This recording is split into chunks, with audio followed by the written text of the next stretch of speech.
Mole concept को आगे बढ़ाते हुए पिछली वीडियो में आपने देखा मोल कॉन्सेप्ट में मैंने मोल पढ़ा दिया था।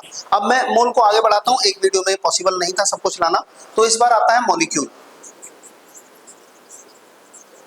मॉलिक्यूल कैसे बनाते हैं?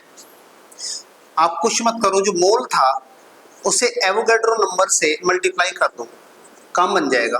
मोल था गिवन मास अपॉन मोलर मास, ठीक है। ये मॉलिक्यूल बनाना, आप कहेंगे जी कैसा है, वो बाद में बताता हूं मैं आपको। यूनिटरी मेथड बाद में सिखाता हूं, सिंपल मेथड सीखो, क्वेश्चन कोई नहीं बचेगा। Molecule, given mass, molar mass और तीसरा आप सीखो नंबर ऑफ एटम्स बनाना। कुछ मत करो, यही जो था ये क्या था, मॉलिक्यूल।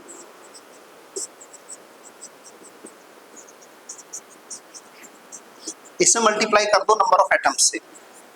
आप कहोगे ये क्या कर रहे हैं सर, नंबर ऑफ एटम निकाल रहे हैं, नंबर ऑफ एटम ही रख रहे हैं। Number of atom of given molecule या कंपाउंड, जो कंपाउंड है उसमें कितने एटम है उससे मल्टीप्लाई करना है, कुछ नहीं, समझाता हूं। देखो ये क्या है, मॉलिक्यूल।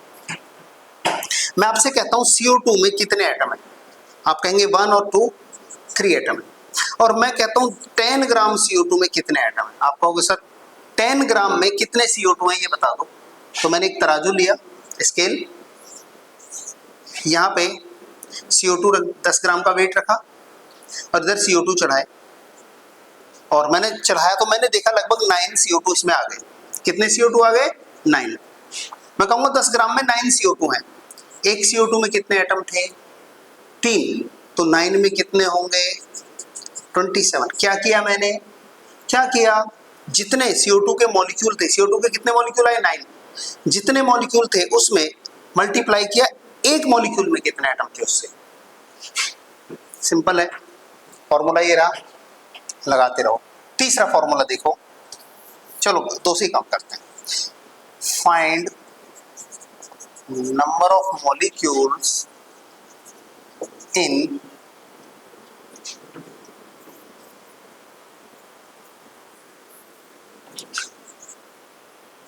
3.42 ग्राम सुक्रोज।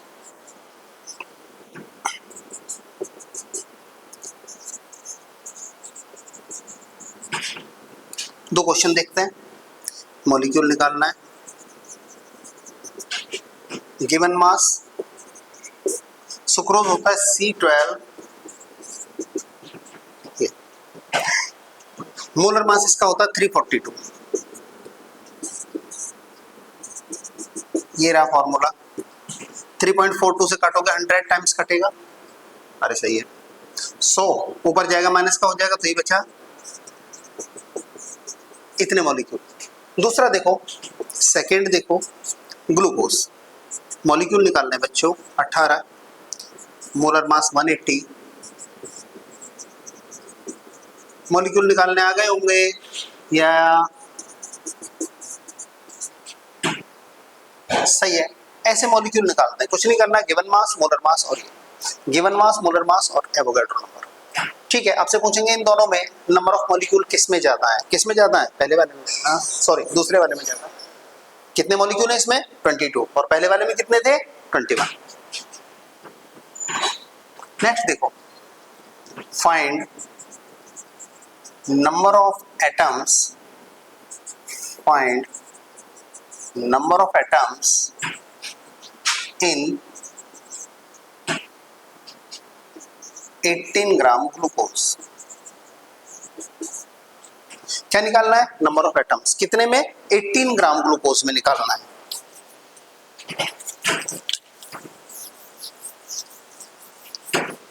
एटीन ग्राम ग्लूकोज में निकालना है, तो देखो नंबर ऑफ एटम का formula, given mass, molar mass, ये, और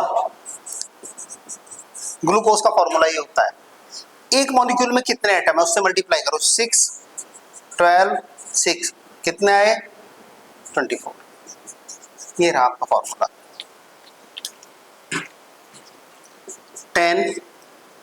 10 से काटोगे ये कटेगा, अच्छा 6.022 10 टू द पावर ऊपर जाएगा 22, इंटू 24, इससे मल्टीप्लाई कर लेना, ये आंसर आ जाएगा। आया थोड़ा थोड़ा समझ में। एटम निकालना बहुत आसान है, नंबर ऑफ एटम से मल्टीप्लाई कर दो, नंबर ऑफ एटम से मल्टीप्लाई करते ही आपका काम हो जाएगा। ठीक है, इससे आसान तरीके और कोई नहीं मिलेंगे आपको। यूनिटरी मेथड थोड़ा टफ होता है, वो मैंने पहली बार में नहीं लिया है, सेकंड टाइम में लेता हूँ। हटाओ इसे। ओके ठीक है, और देखते रहो, शोर मत करो, चुपचाप पढ़ो सारे बच्चे, बोलना नहीं है, काम करो। देखो, फाइंड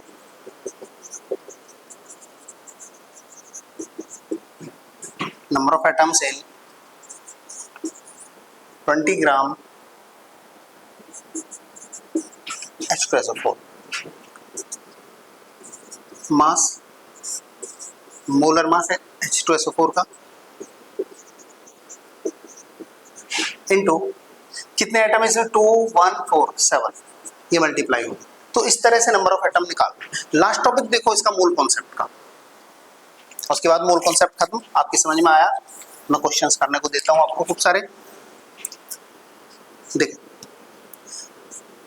आपने एक मूल कॉन्सेप्ट समझा रहा हूं इन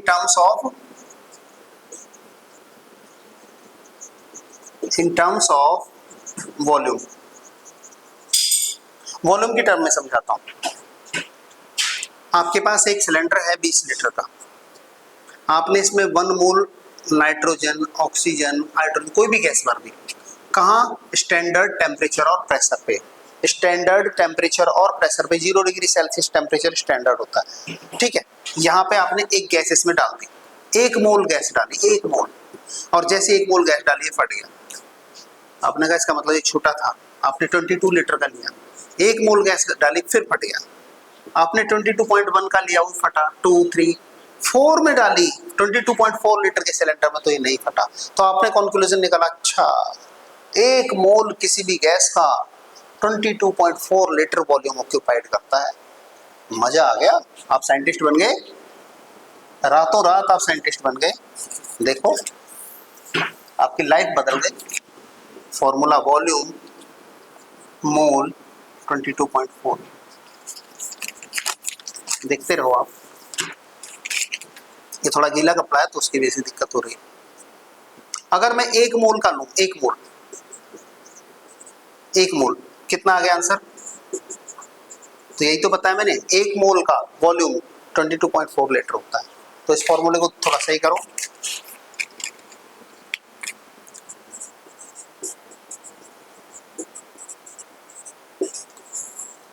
ये बना given mass upon molar mass and this, ये बना हमारा क्या?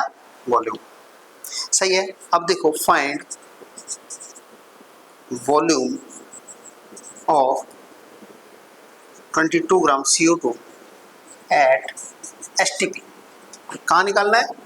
STP, standard temperature and pressure. तो लगाओ इसमें मास, मोलर मास, कितने लीटर आया? 11.2 लीटर आया। तो इसमें आपको कभी कभी मास पूछेगा, कभी वॉल्यूम पूछेगा, ऐसे परेशान करता रहेगा।